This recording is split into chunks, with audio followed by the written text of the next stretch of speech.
Welcome to the Mission First People Always podcast. We're glad you're here. And now our host, Dr. Mike Patterson. It's Dr. Mike Patterson, your host of the Mission First People Always podcast, where we talk about what it takes to be a great leader and how to build great teams. I'm glad you're here.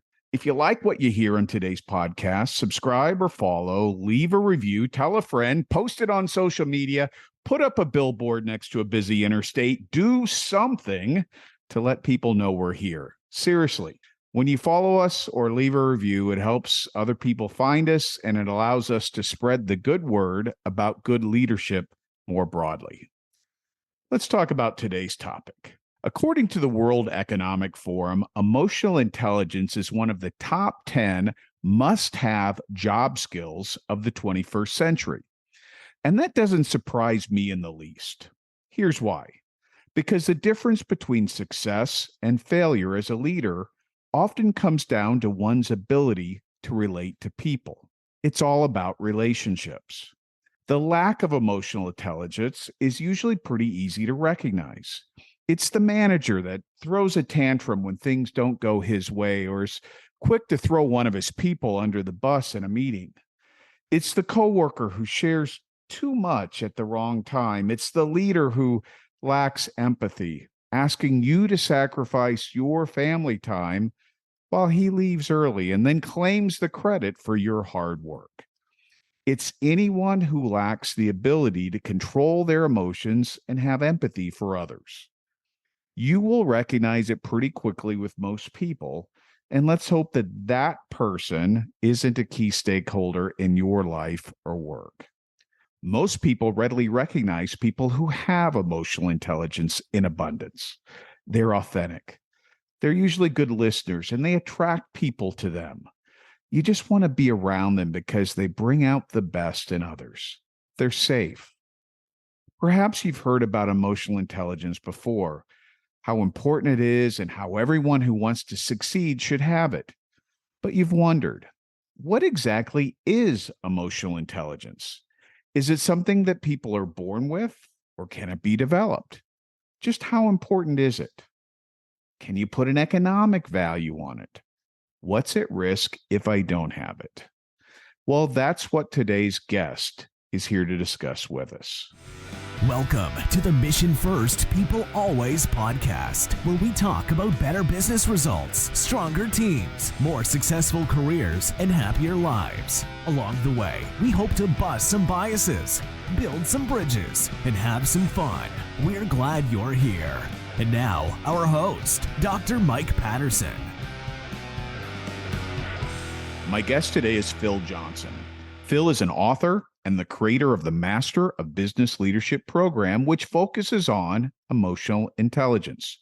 For the past 22 years, Phil has been an executive coach, assisting executives and their organizations in betting on themselves by developing better leaders and stronger teams with EQ.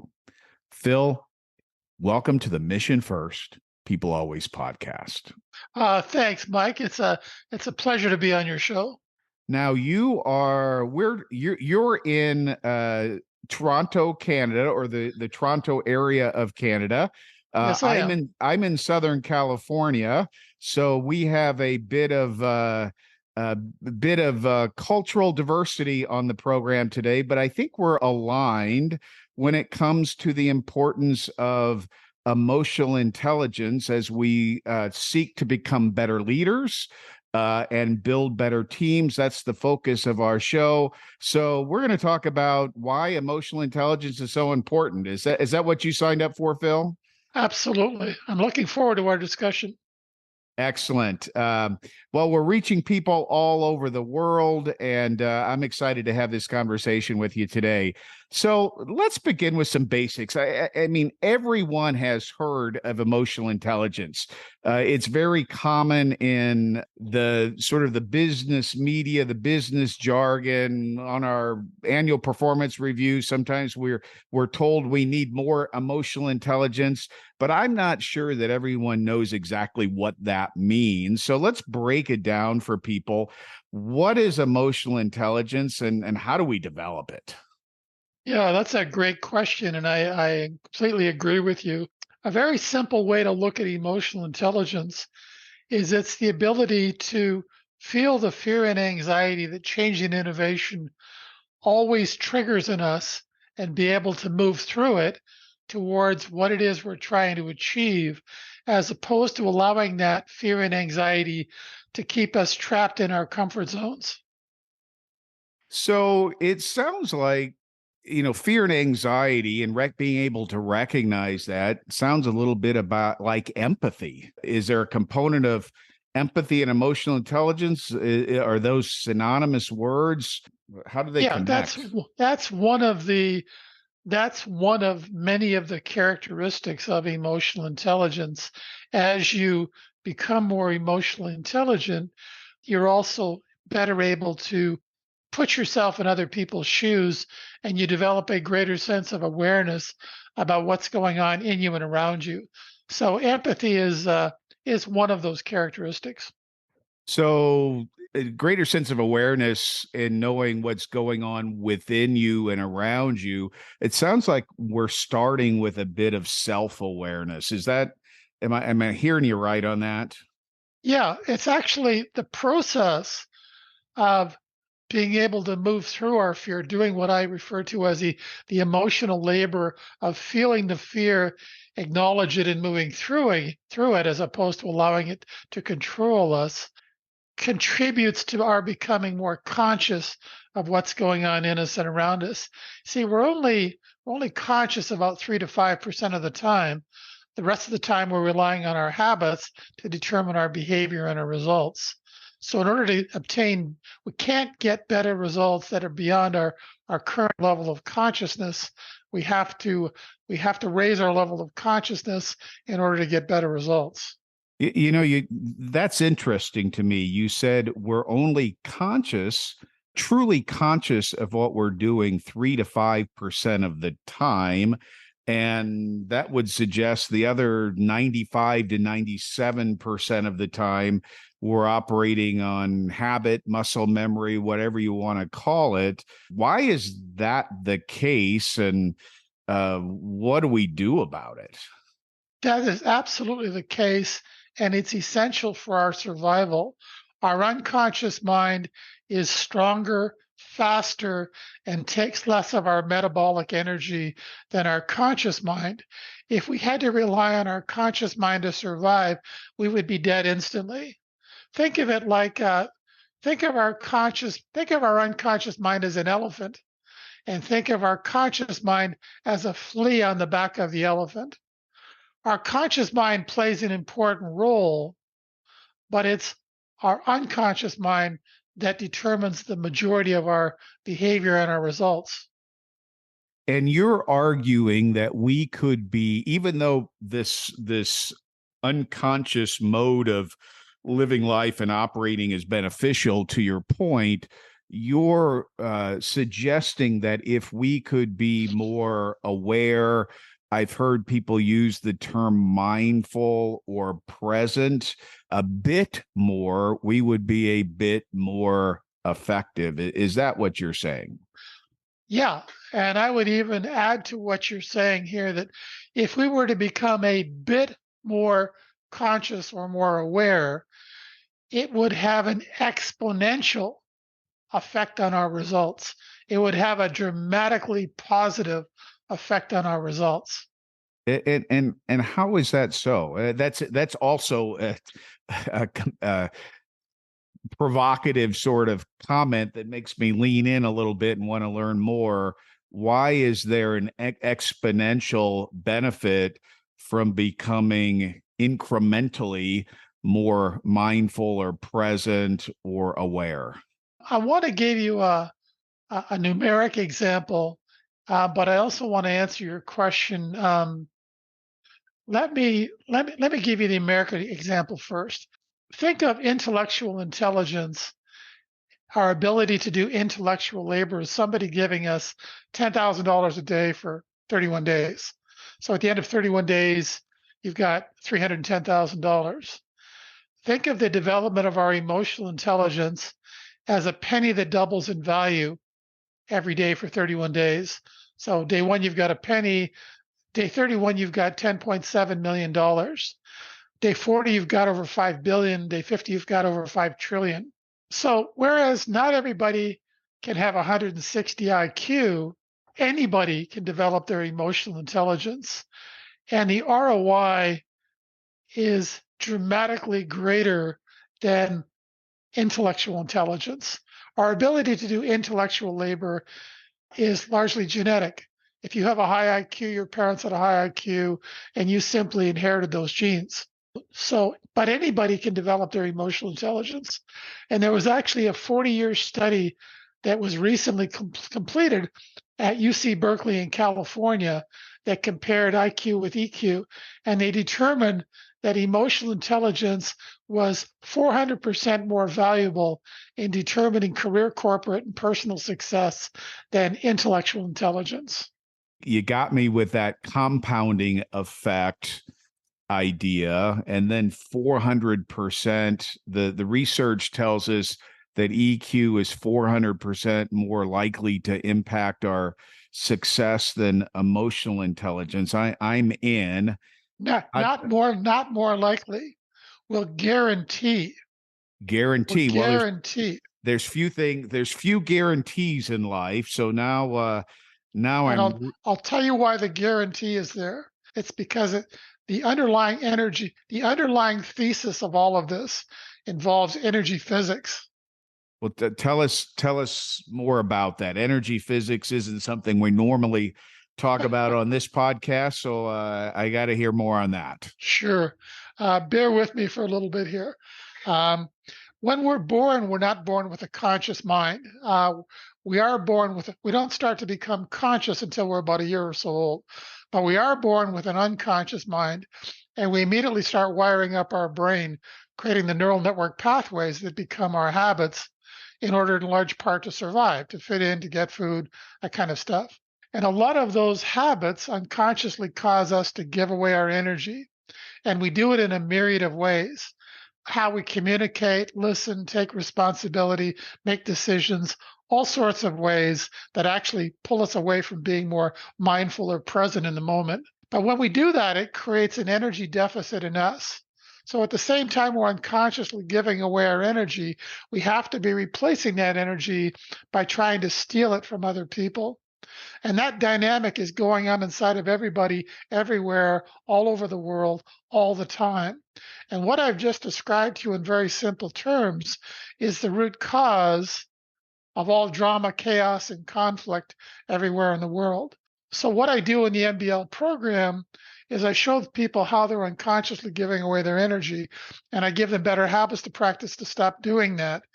And when you stop giving away your energy, your need to steal the energy of other people goes away, and because they don't need it. And it's in that process that you become a more inspirational leader, you develop your emotional intelligence, you become more conscious of what's going on in you and around you, you become freer from ego-based fear, which leads to higher levels of trust and engagement, which guarantees career, corporate, and personal success. Yeah, Phil, give us an example of giving away our energy. That I'm very curious about there. You said we do that all the time. Yep. And then we have to steal back energy from other people. So tell us more about that. How am I giving away my energy in the way I engage people? Sure. Great question. Let me give you an example. One of the MBL habits is called authentic listening. And the key to authentic listening is not to take anything personally. How somebody feels about you has nothing to do with you. It has to do with what's going on inside of them. But if how you feel about yourself is based on how somebody else feels about you, who's running your life? You or them? They are, right? You're right. So what I've just described to you is all of social media. We're unconsciously bending over backwards to get people to like us so we can feel better about ourselves. If you like me, I like me. If you don't like me, I don't like me. So that's just one simple example of how we're unconsciously giving away our energy to others. And it also triggers the need to try and steal energy from other people to give away, to get back that energy we're unconsciously giving away. And what I've just described is the root cause of all drama, chaos, and conflict everywhere. And the solution, when we learn to stop giving away our energy, our need to steal the energy of other people goes away. And as we develop these abilities, these habits, we become less resistive, less judgmental, less attached to outcome. We're moving towards what's called enlightenment, or what you referred to earlier as becoming more mindful or more present in the moment.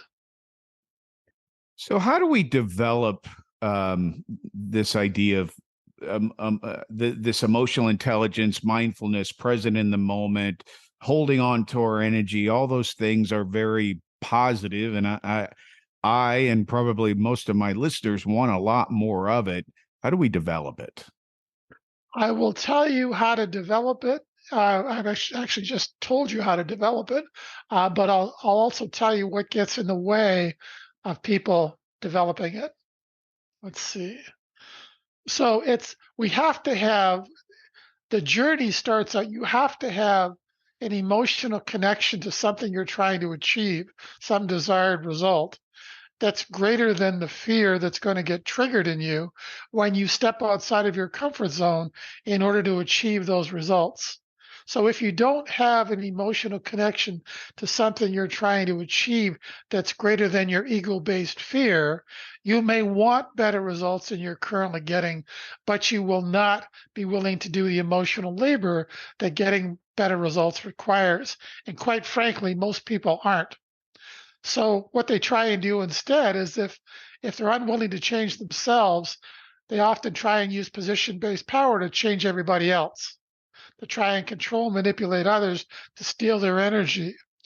And that's why the current level of employee engagement worldwide, according to Gallup, is around 13%. And that's why organizations, environments are so toxic. It's the ongoing drama, chaos, and conflict that's created in the attempt to try and steal other people's energy. Does that make sense?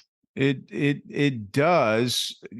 Give us an example, if you can, about that emotional connection that's greater than our fear. Can you tell us a story or give us an example of what that might look like? Yeah, I'll give you two examples. Great. I can give you a bunch of examples, but Tommy Edison, 1800 experiments about a light bulb, and somebody said, "Gee, Tom, that's a lot of failure."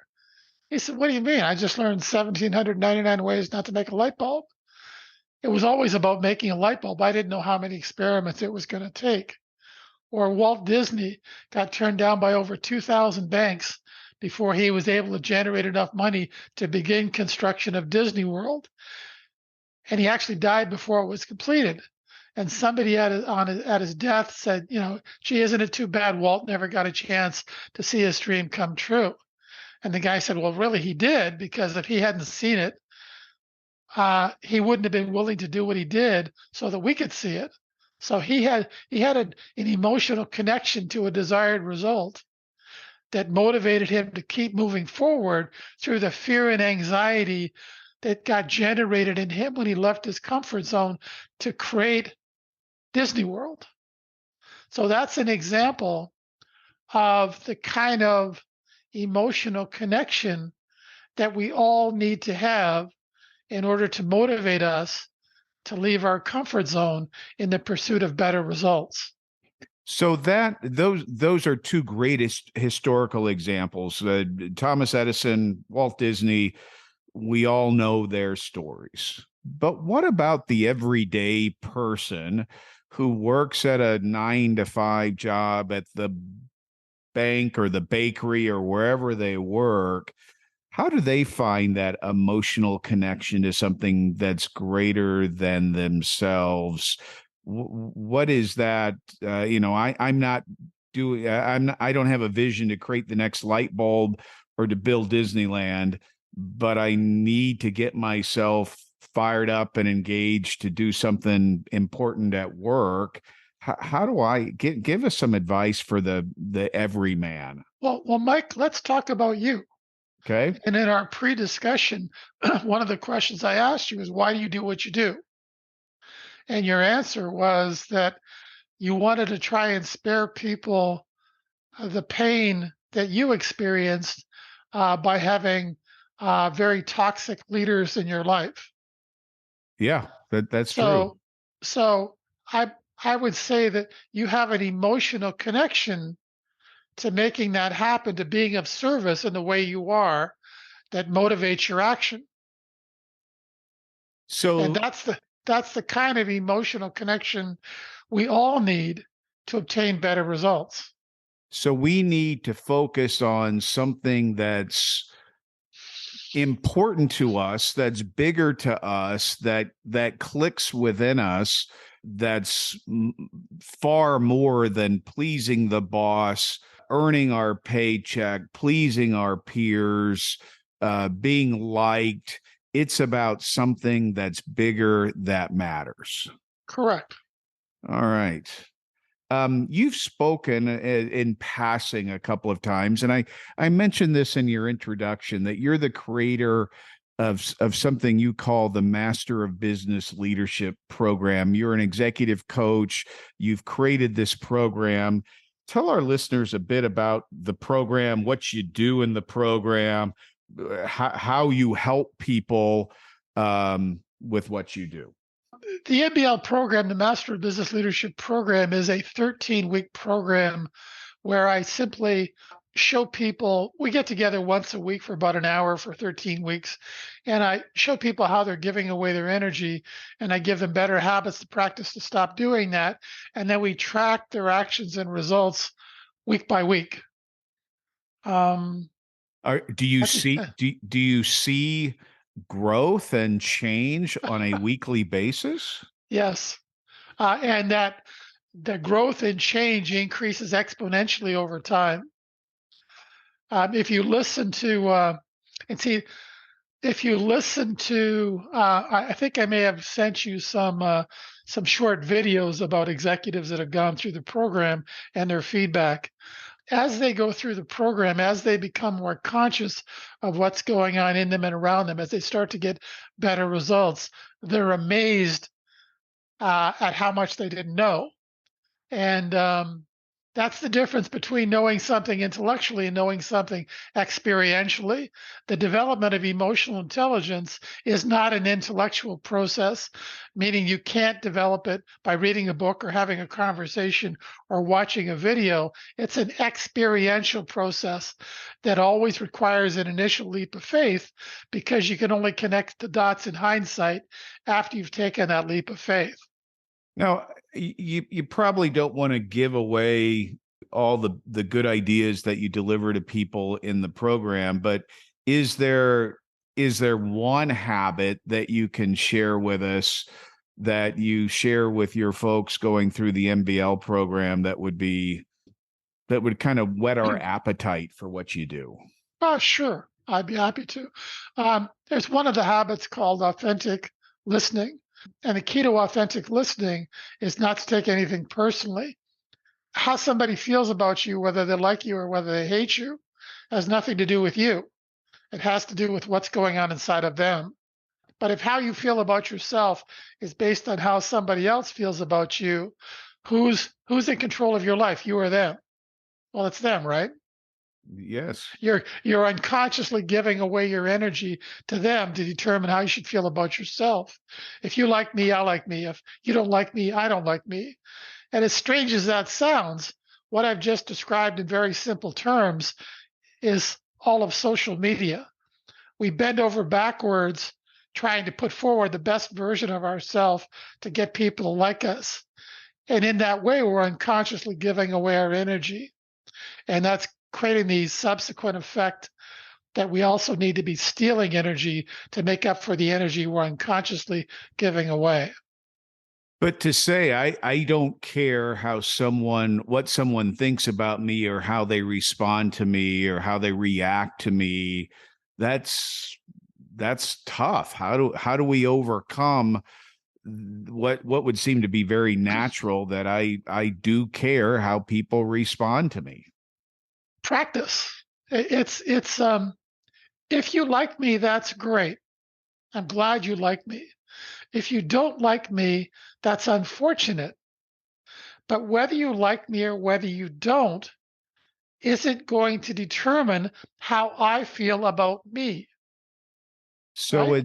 it is my view of my own self-worth, my attachment to my values Correct. and what drives me that matters more so than your response to me. That's the point you're making. Yeah. Leadership is internal, right? You have to connect with your own internal passion, your own source of leadership, um, in order to inspire others to do the same. And how does inspiration work in your construct? I think you've told me at some point, maybe it was in our pre-conversation, that greater emotional intelligence inspires trust. How does that work? How do I become more influential, more inspirational because of my belief in myself, my EQ? Connect the dots for us on that, if you would. Absolutely. Another great question. Thanks for asking it. Um, and here's the answer. Because we've evolved over hundreds of millions of years from herds, tribes, we've had to develop the ability to sense whether somebody's trying to help us or eat us. So we have these specialized brain cells in our prefrontal cortex that brain scientists call mirror neurons. That's why when you walk into a room, you can sense the energy in the room, or you're having a conversation with somebody, you can sense whether they're trying to help you or hurt you. So as you learn to stop giving away your energy, people sense that they can be more of who they truly are around you than they can be around their victim buddies. And that's what creates inspirational leadership. And it also sounds like you've created psychological safety Right. for people to be themselves, take risk, stretch themselves a bit because they recognize that it's safe to do that with you. Well, they get a sense that you're not trying to steal their energy. See, victims travel in packs. They have a codependent relationship with each other, but they don't like each other. They don't trust each other, and they can never lower their walls around each other. But they need each other as long as they're giving away their energy. But when you stop giving away your energy, your need to steal the energy of other people goes away. And it creates a safer, more loving environment for people to lower their walls and be more of who they truly are around you than they can be around their victim buddies. That's why people like babies and puppies, because there's no judgment. They sense that they're not trying to steal my energy, so I can relax and be more of who I am around them than I can be around some of the more toxic relationships I have in my life. Huh. Phil, can you give us an example? I know you've been doing this work for many, many years. You've probably got hundreds of examples of how you've positively impacted people and organizations and their results. But can you give us an example of a company who has truly leveraged EQ to obtain greater success? Absolutely. How about a company that's currently valued at about $3 trillion and they're doing about $600 billion a year in revenue? And their primary hiring focus is emotional intelligence. That company is Apple. That's why when you walk into an Apple store, that energy you feel is an example of a more emotionally intelligent environment. They're not trying to sell you anything. They're trying to understand your pain and, if possible, offer a solution to your pain. Whether you buy anything or not is secondary to their desire to want to serve you. They want you to have a great experience, and maybe you'll tell your friends and they'll tell their friends. And if you think about it, that energy you feel in that environment is a very different energy from the energy in the stores surrounding that environment. So that's an example of a more emotionally intelligent environment. And because of the accelerating rate of global change, more and more organizations are hiring, developing, and promoting emotional intelligence. But that Apple Store example resonates with me because I was in one earlier this week. It was people were lined up out the door to get in. Once I got in the door, I had to wait about 40 minutes to talk to someone, and I was okay doing it. Right. And when I interacted with the person who was helping me, he helped me identify what I was trying to what I wanted, and he helped me get it. And I walked out of the store with that little white bag and was thrilled at my success. Yep. So See, purchasing decisions are always emotional decisions. We make purchasing decisions emotionally in the limbic part of our brain first. And then after we've made our decision, we look for features and benefits to justify intellectually the decision we've already made emotionally. That's why when Apple advertises anything, they don't talk about features and benefits. They talk about why they're bringing that product or service to the market in the first place. So they're seeking to connect emotionally with the people they're serving.